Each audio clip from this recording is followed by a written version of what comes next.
오늘 본문이 포함된 다니엘서 5장은 벨사살 왕이 베푸는 매우 화려한 잔치로 시작합니다. 가만히 보니까 왕 이름이 바뀌었죠. 지금까지는 느부갓네살 왕이었는데 이제 이름이 벨사살 왕입니다.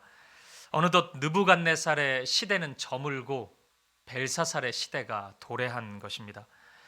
근데 벨사살은 느부갓네살의 친아들은 아닙니다. 5장 2절에 보면 그의 부친 느부갓네살 이런 표현이 있다 보니까 오해를 할 수 있는데, 이 표현은 벨사살이 느부갓네살의 왕위를 계승한다는 의미지 문자적으로 그 아들이라는 의미는 아닙니다.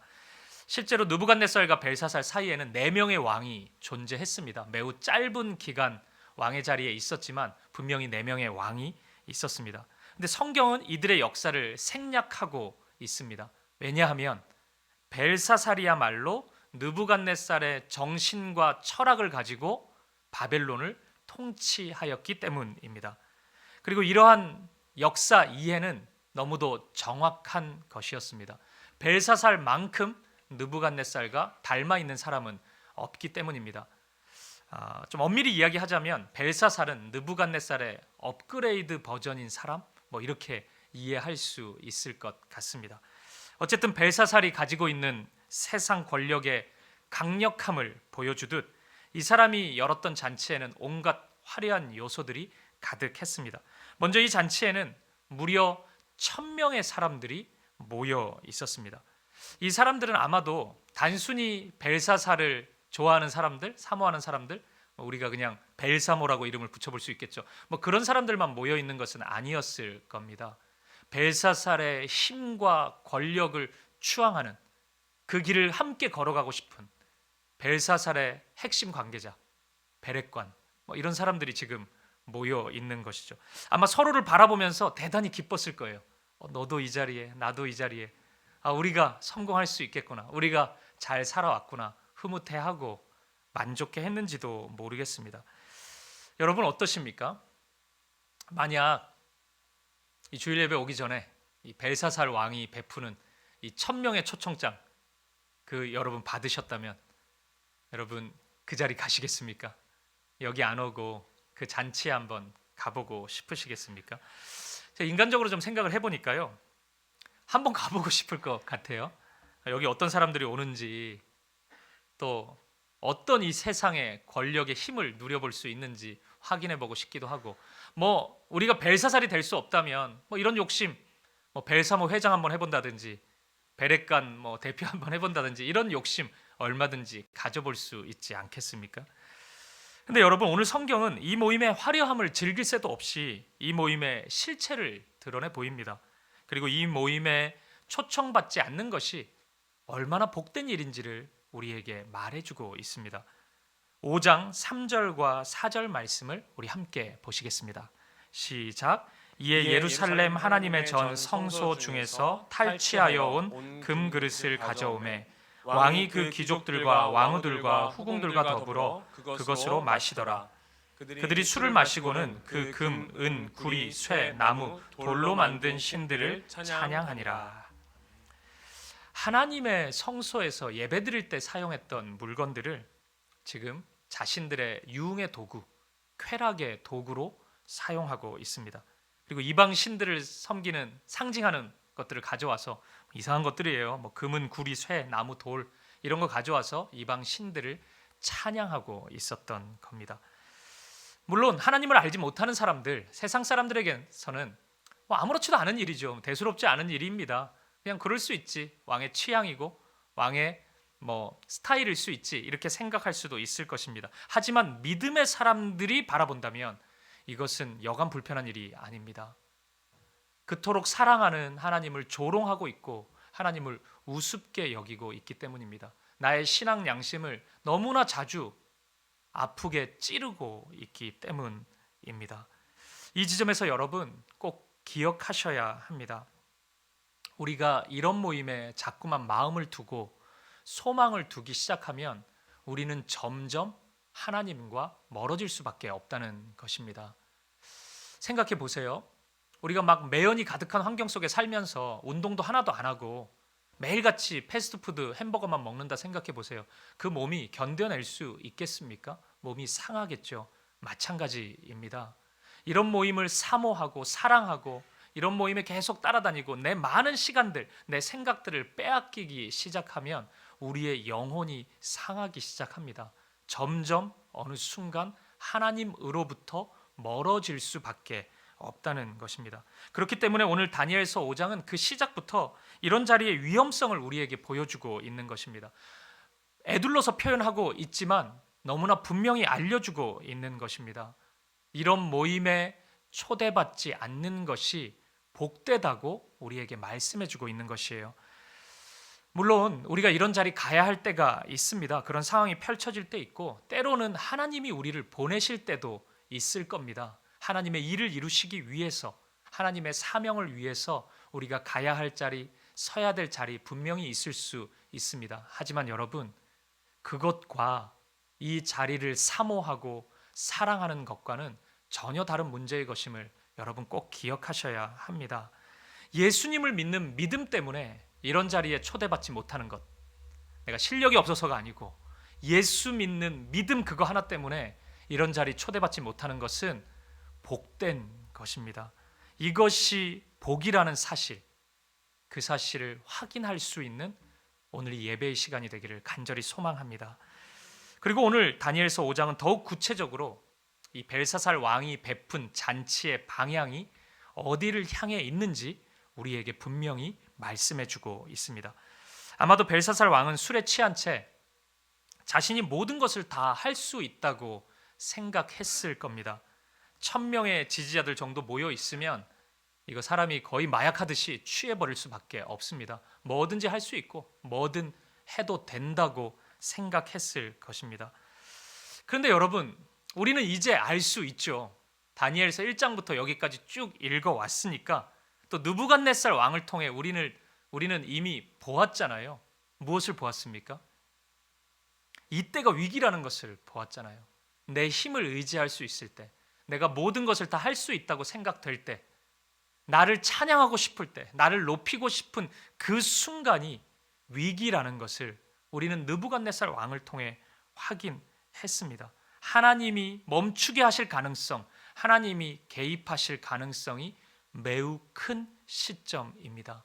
그리고 어김없이 벨사살에게도 그 시간이 찾아왔습니다. 갑자기 사람의 손가락 같은 것이 나타나더니 벽에 무언가 쓰기 시작하는 겁니다. 도무지 볼 수 없을 정도의, 확인할 수 있을 정도의 큰 글씨로, 분명한 글씨로 손가락이 글을 쓰기 시작했습니다. 벨사살 왕은 공포에 질릴 수밖에 없죠. 손이 나타나가지고 막 글을 쓰는데 누가 놀래지 않겠습니까? 벽에 쓰여진 글은 이것입니다. 메네 메네 데겔 우 바르신, 이 글자가 쓰여졌습니다. 이 메네라는 단어는 이 세대, 연대를 계수한다, 계산한다는 그런 의미입니다. 지금 메네가 2번 쓰였잖아요. 그러니까 확실히 계수한다는 거죠. 확실히 그 세대를 계수하겠다. 다시 말해서 하나님께서 이 세상 나라의 처음과 마지막을 다 주관하신다는 이야기입니다. 시작했으면 멈출 때가 있는데 그거 하나님이 다 계산하고 있다. 그런 의미예요. 여러분 기억하십시오. 이 세상 나라는 영원한 것이 없습니다. 그 어떤 나라도, 가장 강해 보이는, 우리 눈앞에 보이는 그 어떤 나라도, 어떤 사람도, 어떤 조직도 결국에 시작되었으면 마지막이 있습니다. 우리가 나라를 사랑하는 마음에 대한민국 만세 이런 거 많이 외치는데 사실 이것은 틀린 말이죠. 이 세상 나라의 만세는 없습니다. 하나님 나라 만세고 하나님 말씀 만세밖에 없습니다. 이 세상은 어느 순간 멈춰야 될 때가 있기 때문입니다. 하나님께서 매네 계산하고 있다. 그렇게 말씀하십니다. 그리고 그 다음에 쓰여진 단어가 데겔이라는 단어입니다. 데겔은 무게를 측량한다는 의미입니다. 갑자기 무슨 무게를 측량할까요? 뭘 갑자기 측량한다는 걸까요? 아마도 그 나라가 하나님 나라와 얼마나 가까운지, 얼마나 하나님 나라에 비슷한지, 그것이 무게를 측량하는 것처럼 그것을 재보겠다는 하나님의 말씀입니다. 하나님 나라의 무게를 잰다. 하나님 나라의 무엇을 볼까요? 믿음을 볼까요? 사랑을 볼까요? 모든 것들, 아름다운 것들이 하나님 나라 안에 다 포함되어 있을 때 하나님은 중점적으로 무엇을 계수해 보실까요? 시편 89편 14절을 보면 이런 말씀이 있습니다. 우리 같이 한번 읽어보겠습니다. 시작. 의와 공의가 주의 보좌의 기초라. 인자함과 진실함이 주 앞에 있나이다. 아멘. 의와 공의가 주의 보좌의 기초래요. 주의 보좌의 기초라는 말은 하나님의 통치의 기초라는 겁니다. 다시 말해 하나님 나라의 기둥이라는 거죠. 의와 공의, 뭐 다 좋은 말 같은데 뭐 하나님 나라에도 이거 있겠죠. 그런데 그것이 기초가 되고 두 기둥이 된다? 조금 낯설지 않습니까? 왜 믿음이 아니고 정의예요? 왜 사랑이 아니고 공의일까요? 왜 수많은 아름다운 가치를 놔두고 가장 우선되는 것이 의와 공의라고 말씀할까요? 흥미롭게도 성경 안에는 이 의와 공의라는 단어가 가장 많이 나오는 단어입니다. 놀랍죠? 성경 안에 이 단어가 가장 많이 나와요. 하나님이 가장 사랑하는 가치이고 하나님이 반드시 이루기 원하시는 하나님의 뜻입니다. 요약하면 이렇겠죠. 언제 한번 제가 이 주제로 설교를 할 기회가 있었으면 좋겠어요. 이 의와 공의, 하나님께서 한 사람을 택하시고 믿음을 주시고 당신의 자녀를 삼으십니다. 그것이 우리이죠. 근데 하나님께서는 우리 홀로 이 세상 나라를 살도록 하지 않고 공동체로 우리를 부르십니다. 교회일 겁니다. 우리의 가정일 겁니다. 그리고 한 나라가 될 수도 있겠죠. 그러니까 하나님은 믿음의 사람들이 많이 모여서, 하나님을 아는 사람들이 모여서 한 공동체를 이룰 때 그 공동체 안에 반드시 실현되는 가치를 염두에 두고 계십니다.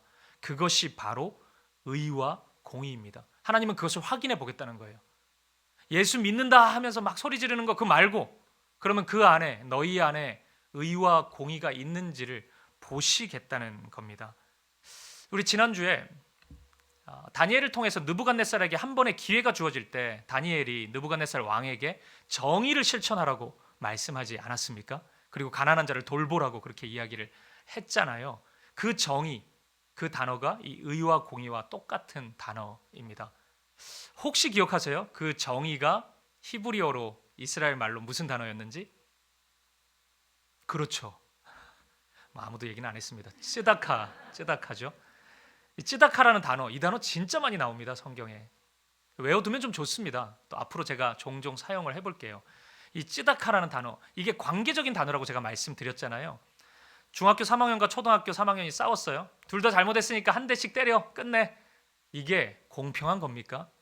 이게 제대로 된 판결이에요? 아니죠. 관계를 전혀 고려하지 않고 있잖아요. 두 사람의 체급이 전혀 다르잖아요. 삶의 모습이 다르잖아요. 서 있는 자리가 다르잖아요. 이때는 중학교 3학년을 혼내야 되는 겁니다. 초등학교 3학년 아이는 따뜻하게 안아줘야 되는 거예요. 그게 정의로운 겁니다. 그게 바로 이 단어예요. 관계 속에 있는 하나님의 정의는 언제나 관계적인 요소를 고려하고 있는 것입니다. 그래서 저는 이 단어를 이렇게 표현하고 싶어요.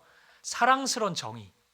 이게 그냥 법적으로 이렇게 됐으니까 끝, 억울해도 소용없어, 판결 끝났어, 이런 게 아니고 그 마음, 그가 고민했던 것, 그가 살아가고 있는 모든 것을 다 고려해서 의로움을 행사하고 있기 때문입니다. 하나님께서는 이러한 사랑스러운 정의를 측량하신다는 거예요. 한 나라 안에 이런 정의가 희미해지기 시작하면 고통받는 사람들이 나타나거든요. 너무 억울해서 밤잠 설치는 사람들이 나타납니다. 어디 가서 이야기도 못하겠고 판결 났으니까 막 너무 분한데 하소연할 수도 없고, 그래서 막 울부짖고 눈물 흘리고, 그런 사람들이 이런 정의가 희미해지기 시작하면 속출합니다. 이곳저곳에서 나타나기 시작해요. 울부짖는 울음소리가 끊이지 않습니다. 그런 나라 있을 수 있어요. 그런 공동체가 있을 수 있습니다. 그런데 여러분, 여기서 굉장히 놀라워해야 되는 일이 있습니다. 하나님께서 그렇게 공동체 속에서, 한 나라 속에서 억울해서 울부짖는 사람이 있을 때 그 울부짖음을, 그 눈물을 다 보신다는 겁니다. 하나하나 세신다는 거예요. 얼마나 억울했는지 하나님 귀에 다 연락된다는 겁니다. 하나님 잊지 않으시고 그거 다 기억하시고 다 세고 계신다는 겁니다.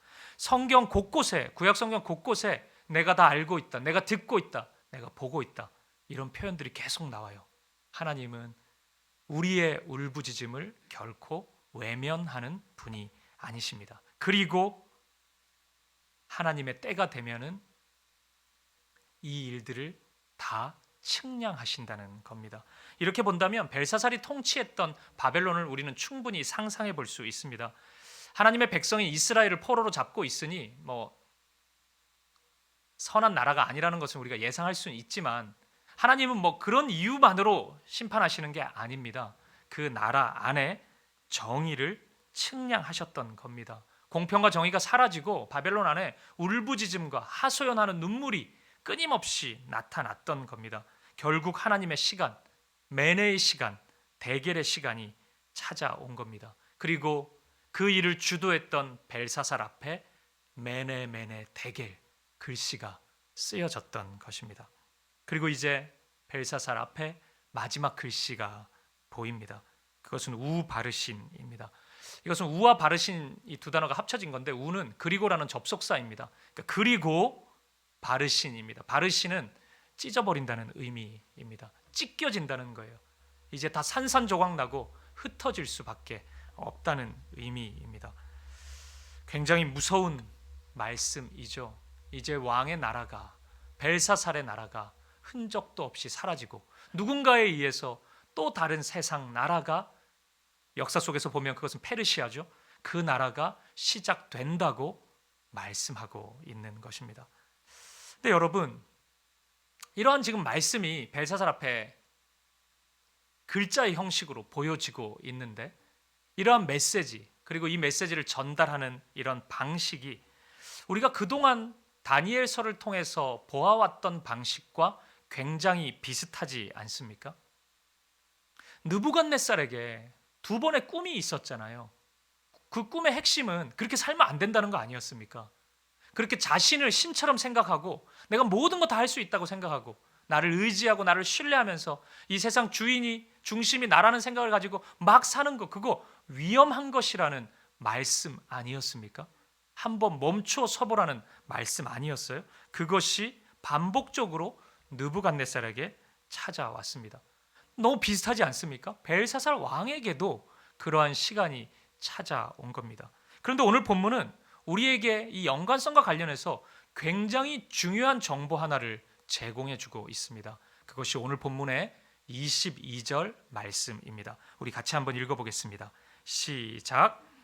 벨사살이여, 왕은 그의 아들이 되어서 이것을 다 알고도 아직도 마음을 낮추지 아니하고. 아멘. 벨사살은 다 알았습니다. 이것을 다 알고도. 말씀을 좀 읽어보면 이게 느부갓네살 왕에게 일어난 일이라는 것을 알 수 있습니다. 벨사살은 다 알고 있었어요.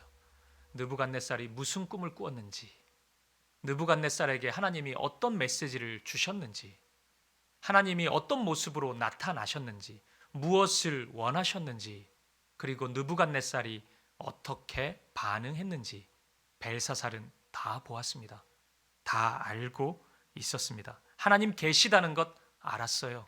그 하나님이 어떤 분이시라는 것 벨사살은 알았습니다. 아버지를 통해서, 부모님을 통해서, 그리고 다니엘을 통해서 수없이 듣고 알았습니다. 그런데도 벨사살은 아무런 행동을 하지 않고 있었던 것입니다. 왜 그랬을까요? 왜 다 알았는데도 왜 아무런 행동을 하지 않았을까요? 이것이 벨사살입니다. 그는 영적으로 무감각한 사람이었기 때문입니다. 벨사살은 알았고 들었지만 그의 마음을 찌르지 못했습니다. 행동해야 된다는 생각을 가지지 못했습니다. 그렇기 때문에 분명히 보았는데도 보지 않는 사람처럼 행동하고 들었는데도 듣지 않은 사람처럼 행동하였던 것입니다. 이런 면에서 본다면 오늘 본문 다 알고도, 이것은 역설적인 표현입니다. 다 모르고 있는 사람입니다. 아는데 모르고 있는 사람, 보았는데 보지 못한 사람, 들었는데 듣지 못한 사람, 그 사람이 바로 벨사살 왕이었던 것입니다. 사랑하는 여러분, 이런 벨사살 왕의 모습을 보면서 오늘 우리에게도 이런 영적인 무감각이 나타나고 있지는 않은지 돌아볼 수 있기를 바랍니다. 지난 2주간의 말씀을 기억해 보세요. 로마서 12장 말씀 기억하십니까? 2절에 보면 이 세대를 본받지 말라는 사도의 명확한 말씀이 있었죠. 이 세대를 본받는다는 것은 이 세상과 동화된다는 거였죠. 컨폼 되는 거죠. 폼이 똑같아지는 거죠. 세상 사람들처럼 똑같이 사는 겁니다. 그들의 가치, 생각, 방식으로 살아가는 겁니다. 그러면 어떤 일이 일어난다 그랬죠? 하나님의 뜻을 분별하지 못한다고 말씀드렸습니다. 그것이 사도의 메시지였습니다. 하나님 뜻 아무리 알고 싶다고 알고 싶어하는 간절함으로 하나님 뜻이 드러나는 게 아니고 세상과 다른 삶을 사는 사람들이 하나님 뜻을 알 수 있다고 성경은 말씀하는 거예요. 우리 인생이 바다를 헤엄치고 있는 인생이라고 본다면 이게 해녀의 예를 제가 들었죠. 숨을 쉬어야 될 때 물 위로 올라와야 되는 시간이 있습니다. 인생에는 그런 시간이 있어요. 근데 눈앞에 전복이 보여요. 근데 그거 따고 싶었는데 그러니까 머뭇거리기 시작하는 겁니다. 계속 생각하니까 멈추게 되는 거예요. 숨은 차오르는데 그게 느껴지지 않는 겁니다. 그리고 전복 따는 겁니다. 그러면 물 위로 올라가야 될 시간 놓치고 물숨을 먹게 되는 겁니다. 눈앞에 좋은 것을 얻은 것처럼 보이지만 바른 길에서 이탈된 삶을 살 수밖에 없는 것이에요. 첫사람 아담과 하와를 생각해 보십시오. 에덴 안에 하나님이 선악과를 만들어 놓으셨죠. 그 계속 쳐다봐요. 어느 순간 뱀이 사탄이 자꾸 유혹하니까 쳐다보니까 그전에는 그 선악과가 하나님의 말씀을 떠오르게 하는 도구였는데 하나님이 계시다는 것, 하나님이 우리에게 말씀을 주셨다는 것, 하나님이 우리의 주인 되신다는 것, 그것을 떠오르게 하는 도구였는데 자꾸 쳐다보니까 보암직도 하고 먹음직도 하고 지혜롭게 할 만큼 탐스럽게 보였던 것입니다. 쳐다보는 것, 무엇을 바라보는 것, 이것이 중요하죠. 자꾸 쳐다보니까 하나님의 말씀은 희미해집니다. 분명히 먹지 말라고 말씀하셨는데 그게 들리지 않기 시작합니다. 생각나지 않기 시작해요. 떠나요. 그리고 보암직스러운 그 열망, 그 욕망, 그것만이 사람 안에 남게 되는 것입니다.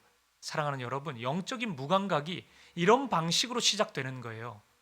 이런 방식으로 우리에게 자리하게 되는 것입니다. 우리가 살고 있는 이 시대는 가히 자아 숭배의 시대라고 부를 수 있을 것 같습니다. 세상 곳곳에 벨사살 같은 사람들이 자리하고 있으면서 자신이 이룬 성취에 도취되고 그 성취가 만들어낸 권력의 끝자리까지 마지막까지 행사해 보려는 욕망으로 가득합니다.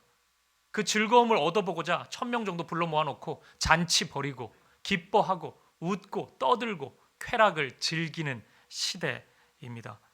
자꾸 그런 삶을 살다 보니까 메네메네 데겔 우바르신 그 말씀이 쓰이고 들려도 보지 못하고 듣지 못하는 겁니다. 아무렇지도 않게 생각하는 겁니다. 도무지 그 말씀을 드러낼 능력이 없는 것입니다.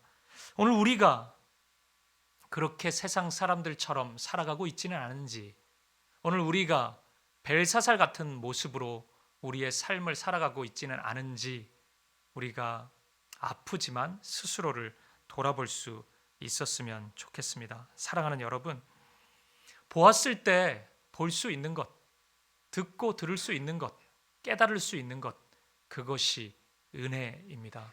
오늘 다니엘서 5장 말씀을 통해 우리에게 주시는 이 말씀을 듣고 깨닫고 이 말씀이 요구하는 대로 삶의 방향을 옮길 수 있는 저와 여러분 되시기를 간절히 소망합니다. 그리고 동시에 여러분, 오늘 이 말씀이 들리기 시작하거든 벨사살의 길을 멈추는 것과 동시에 오늘 말씀이 소개하고 있는 또 다른 길, 다니엘의 길을 시작할 수 있기를 간절히 소망합니다. 오늘 다니엘서 5장 17절 말씀 속에 나타나는 다니엘을 주목해 보시죠. 17절 말씀을 같이 한번 읽어보겠습니다. 시작. 다니엘이 왕에게 대답하여 이르되 왕의 예물은 왕이 친히 가지시며 왕의 상급은 다른 사람에게 주옵소서. 그럴지라도 내가 왕을 위하여 이 글을 읽으며 그 해석을 아뢰리이다. 아멘. 너무나 멋진 고백이 나오죠. 왕의 예물은, 왕의 상급은, 왕의 선물은 다른 사람에게 주십시오. 저는 그래도 하나님의 말씀을 전해야 되겠습니다. 이것이 다니엘의 고백입니다. 어느 영화 보니까 나오더라고요. 돈 싫어하는 사람 있습니까? 명예 싫어하는 사람 있어요? 권력 싫어하는 사람 있습니까?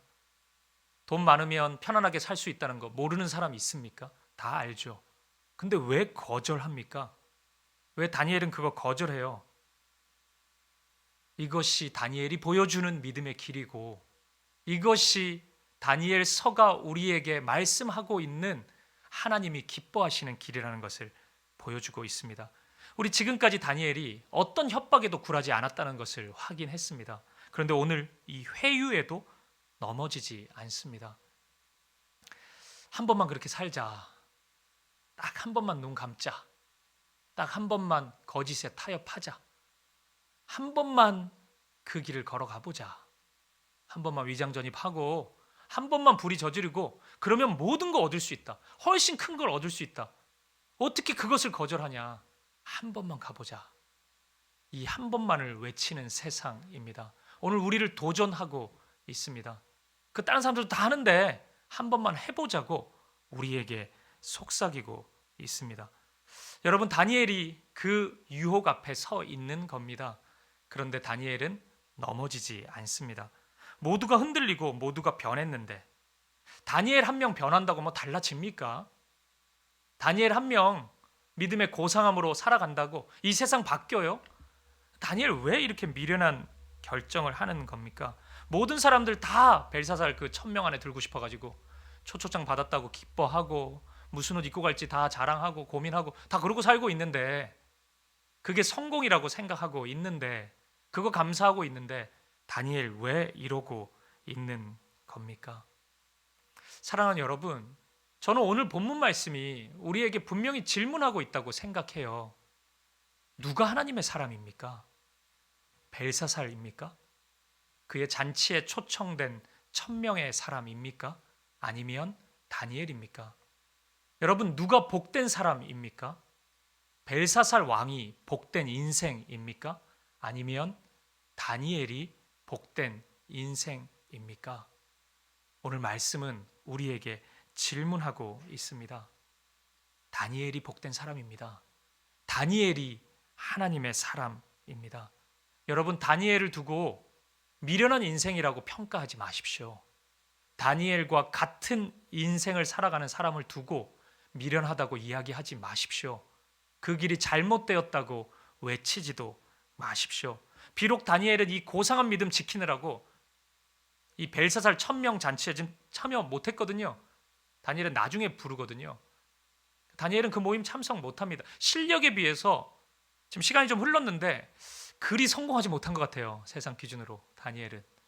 물론 그 다음 이야기가 이제 6장에서 좀 나오기는 하지만 우리 다음 주에 살펴보겠지만 적어도 여기까지 보면 다니엘은 실력에 비해서 인정 못 받는 것 같아요. 느부갓네살 왕 앞에서도 실력 한번 보여줬는데 알만한 사람 다 알 텐데 다니엘이 어떤 사람인지 이 권력 세계에서 점점 밀려나고 있는 것처럼 보입니다. 하지만 다니엘은 한없이 빛나고 있습니다. 위기의 순간에 하나님이 필요로 하실 때 가장 먼저 찾는 사람이 다니엘입니다. 하나님 보시기에 가장 준비된 한 사람이 바로 다니엘입니다. 모두가 벨사살을 높이고 벨사살을 사모하고 벨사살의 길을 걸어가고 있는데 다니엘 혼자 다른 길을 택하고 그 길을 걸어가고 있습니다. 사랑하는 여러분, 저와 여러분이 오늘 이 말씀 앞에서 다니엘의 길을 한 걸음 내디딜 수 있기를 축복합니다. 매사에 어디에 있든지 지극히 다니엘스러운 생각을 하고 다니엘스러운 결정을 하고 결단을 할 수 있기를 주님의 이름으로 간절히 축복드립니다. 사랑하는 여러분, 말씀을 마무리하겠습니다. 오늘 벨사살에게서 저와 여러분의 모습을 돌아볼 수 있기를 바랍니다. 벨사살은 지나간 역사를 보았지만 온전히 이해하지 못한 역사 문맹자였습니다. 다 알고도 아직도 그러고 살고 있었습니다. 이런 면에서 벨사살은 매우 게으른 사람입니다. 왕이 어떻게 게으를 수 있냐고 또 반문할 수도 있겠죠. 물론 부지런했겠죠. 눈에 보이는 모습은 그랬겠죠. 이 정도 포지션에 있는 사람이 게으르게 살 수는 없습니다. 4명의 왕이 교체되고 나서 벨사살이 그 왕의 자리에 앉았단 말이에요. 빈둥빈둥거리면서 왕이 될 수 있었겠습니까? 그 권력을 위한 암투 속에서 살아남은 사람입니다. 얼마나 열심히 살았겠습니까? 근데 게으르다고요? 벨사살은 영적으로 게으른 사람이었습니다. 말씀에 게을렀고 하나님의 말씀에 반응하는 것에 있어서 굉장히 느리고 게으른 사람이었습니다. 영적인 게으름을 이야기할 때 저는 성경에 가장 먼저 떠오르는 한 사람이 있습니다. 이스라엘 백성들이 애굽을 탈출할 때 애굽을 다스렸던 바로 왕입니다. 바로 왕은 눈에 보이는 모습은 굉장히 부지런했어요. 이스라엘 핍박하고 일 시켜 먹고 어떻게 하면은 노예로 계속 둘까 이런 것에 전략 세우고 결정하고 이런 건 너무 빠르고 너무 신속한 사람이었습니다.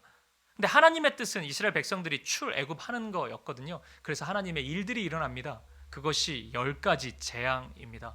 그중 두 번째 재앙이 개구리 재앙입니다. 애굽 전역에 개구리로 차고 넘치게 된 겁니다. 얼마나 무서웠을까요? 개구리밖에 안 보이는 거예요. 일상생활을 애굽이라는 나라가 할 수가 없게 된 거죠. 이 바로 왕이 모세를 즉각 부릅니다. 네, 이제 알겠다. 하나님이 계시고 하나님이 너희를 인도해 간다는 거 알겠다. 기도 한 번만 해주라. 하나님께 이 개구리 나일강에 다 갈 수 있도록 기도해 달라고 부탁합니다. 그때 모세가 그럼 언제 기도할까요? 물어요. 이때 바로가 뭐라고 대답하는지 아십니까? 여러분, 뭐라고 대답해야지 정당한 대답이에요? 지금이라고 해야죠. 지금 기도해라. 지금 개구리 다 사라지도록. 근데 바로 왕은 이렇게 대답합니다. 출애굽기 8장 10절이에요. 그가 이르되 내일이니라. 내일 기도하래요. 내일. 바로 왕이 왜 지금이 아니고 내일이라고 얘기했는지 이유가 설명되어 있지 않습니다. 그런데 저는 바로 왕의 영적인 하나님 앞에서의 완고함에서 그 이유를 찾습니다. 바로는 영적인 무감각증에 빠져 있는 사람입니다. 그러니까 게으름이 나타나게 된 것이죠. 바로에게 이 10번의 사건이 필요했던 겁니다. 바로는 역사 문맹자였기 때문입니다. 일어나는 일을 통해서 하나님의 뜻을 발견하지 못하고 전혀 진리를 깨닫지 못했던 게으르고 무지한 사람이었기 때문입니다. 오늘 말씀 속에 나타나는 벨사살이 그런 인물입니다. 바로 같은 사람입니다. 역사 문맹자입니다. 이런 면에서 본다면 이는 역사 문맹자인 동시에 말씀 문맹자이기도 합니다. 쓰여진 하나님의 말씀을 깨닫지 못하고 들리는 하나님의 말씀을 전혀 이해하지 못하고 있기 때문입니다. 오늘 저와 여러분이 역사를 통해 하나님을 발견할 수 있기를 바랍니다. 긴 역사 필요 없습니다. 복잡한 나라의 역사 그거 필요 없습니다. 우리의 인생 속에서 나타나는 하나님의 이야기를 통해서 하나님을 기억하고 발견할 수 있기를 바랍니다. 그리고 여러분 주변에 있는 다니엘을 통해 선포되는 그 하나님의 말씀을, 오늘 다니엘은 여러분 주변에 곳곳에 서 있습니다. 여러분 가족들 중에도 있고 이 교회에도 있습니다. 그 다니엘을 통해 주어지는 하나님의 말씀을 무시하지 마십시오. 그 말씀을 제대로 듣고 깨닫고 그 말씀에 정당하게 반응할 수 있는 저와 여러분 되시기를 간절히 소망합니다. 한 가지만 더 말씀드리고 싶습니다. 가장 중요한 한 가지입니다. 오늘 우리에게서 벨사살의 모습을 발견하는 것, 이것이 이 본문 속에 나타나는 첫 번째 적용인 것은 너무나 분명합니다.